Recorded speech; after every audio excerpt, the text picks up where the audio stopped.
Good evening and welcome back. Today is the 24th day of January and it's 2017. Our friend Donald Trump has been in office now for 2 whole days and looks like he's keeping the promises he said he was going to do. Anyway, didn't come here to talk about him today because I've learned that the Clinton Foundation has just confirmed what it always was and what we and everybody else thought it was. Nothing but a scam, a sham that shouldn't have been. It was an illegal organization that should have put her in jail. Anyway, their latest tax filing declared that the Clinton Global Initiative now is closing its offices and 22 of its staff are left out in the street with no jobs. This comes among reports that donations dried up after Hillary Clinton lost the election back in November. I wonder how that happened. It was always obvious that the Clinton Foundation wasn't simply a charity, as Hillary's opponents and also neutral observers, everybody else, they knew Hillary was nothing but a coin-operated policymaker.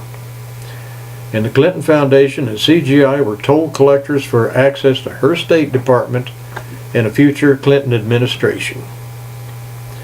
The CGI was innovative and quite unlike any normal charity that takes donations from the public and uses those donations to dole out grants or to do good works. Instead, the theory was that it would be the locus of meetings and connections among big business organizations that wanted, for example, to alleviate drought in Africa or help educate women in Asia or just put money in Hillary's pocket. There was a big gap, however, between their theory and their practice. Most of CGI's undertakings were never completed, and this is according to their own reports. CGI they weren't really delivering financial education to Haitian youth. Remember that scam? But they were selling access to the Clintons and siphoning money from the coffers of the corporations meeting at the CGI who wanted to go there and help. But it just was used to enrich the Clintons and their friends. Businesses would pay big bucks to sit at the CGI table.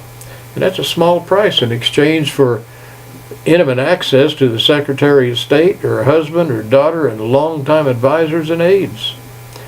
Now their founder, Doug Band, B-A-N-D, you ought to look him up sometime. It makes for some good reading on Google. Anyway, he's described by The Atlantic as the man at the center of Bill Clinton Incorporated. He also served as a middleman for lucrative speeches by the former president to corporations and foreign entities. And he launched a private consulting firm called Teneo, T-E-N-E-O, which allowed him and the Clintons to enrich themselves more directly. There were never any real dividing lines between Clinton's official capacities, their campaigns, their friends, their sketchy consulting firms, and the foundation. And of course, we can't forget Hillary's confidant, Huma Abedin. She simultaneously now worked for the Clinton Foundation, for the State Department, and Tenneco. This is in violation of the State Department rules and regulations. The foundation announced before the election, though, that they were going to shut down CGI in the coming months, but the decision to do so is nevertheless revealing for the Clintons. They really often change their minds. Anyway, shutting down CGI made sense because if she had won the presidency, it would have been a conflict of interest, and that was even too glaring for her. Stand out way too much. But if CGI had actually been doing what the Clintons and their defenders said it was doing, there wouldn't have been any conflict of interest. And if it had continued his work after her defeat, he would have been fine. But if President Trump withdraws the United States more and more from engagement with the rest of the world, as he suggests he will, and I'm talking monetarily, he's cast doubt on the merits of foreign aid. Now, shouldn't CGI be more in demand than ever? Hillary and Bill have a lot more free time now. Couldn't they actually get down and get involved in their charity work? But Anyway, the correlation between the Clinton State Department actions and Teneo clients, CGI members, Clinton Foundation donors, and Bill Clinton's paid speeches is a scandal of the Obama presidency. The corruption and appearances of impropriety introduced by CGI and the Clinton Foundation should be a warning to Donald Trump that the ethics plan Trump rolled out may be a little bit shaky. But anyway, what was going on with Clinton Incorporated stunk. It was odious, and it repelled the nation. We hope the incoming administration realizes such arrangements are unworthy of people who hold high public office, and they're likely to do them irreparable political harm. Hillary, therefore, still has one use.